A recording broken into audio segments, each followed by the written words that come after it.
Hey boys and girls, this is Mr. Villard, and today we're going to read Penguin Pete by Marcus Pfister, and it's by North South Books. Penguin Pete by Marcus Pfister, and it's translated by Anthea Bell, and it's published by North South Books of New York. Once upon a time, there was a colony of penguins living happily together in Antarctica. The youngest penguin was called Pete. He was so small that the other penguins called him Pint-Sized Pete. "Don't worry," said Pete's mother. "All penguins are pint-sized when they're young. One day you'll grow bigger, and then you'll be able to swim in the sea with the rest of us." Pete thought the grown-up penguins looked beautiful swimming in the sea, and he wanted to grow up fast so he could join them. But when the penguins came back in the evening and waddled clumsily to their nesting places, Pete couldn't help laughing. They looked so funny. Grown-up penguins couldn't move about on the snow and ice any better than Pint-Sized Pete. "I'll show them a penguin can move gracefully on land," said Pete to himself, and he began practicing flipper skating every day.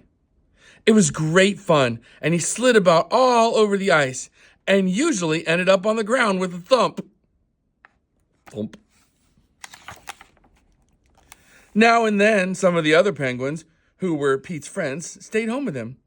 Then they had a wonderful time playing hide and seek, making snow penguins, and having snowball fights. The time flew by.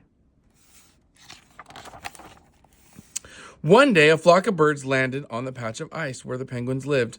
Calling and screeching and flapping their wings, Pete marched proudly through the rows of birds. How tiny they were! He felt very big and grown up. "Hello," said one of the little birds. "What kind of funny bird are you?" "I'm a penguin," he said. "My name's Pete." "Pleased to meet you, Pete," said the little bird. "My name's Steve. Let's have a flying race." "Don't be silly," said Pete. "I can't fly." "Then it's time you learned," said Steve. "All you have to do is flap your wings hard. Just watch me. It's quite easy." Pete tried and tried to fly, but he couldn't. He could only jump a little way into the air.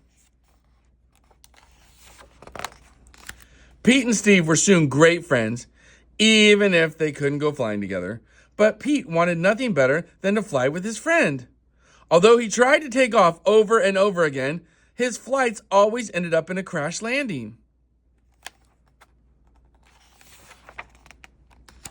The day came when the flock of birds had to move on. There was nothing Steve could do about it. As the two friends said goodbye, big penguin tears trickled down Pete's cheeks.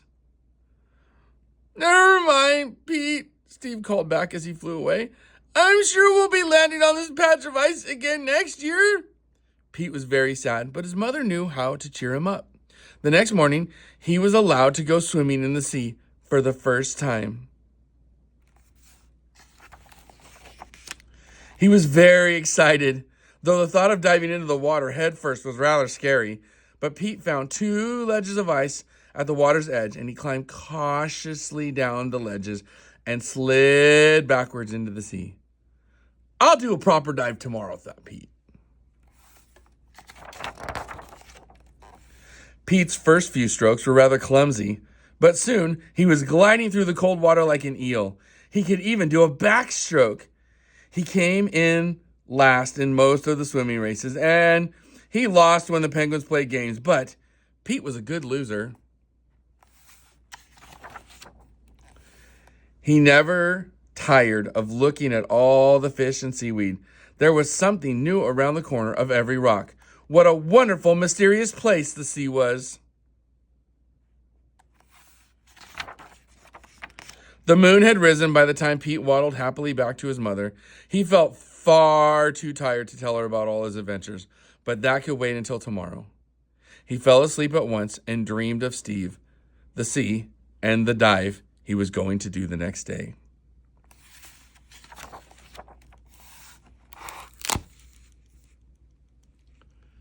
Penguin Pete.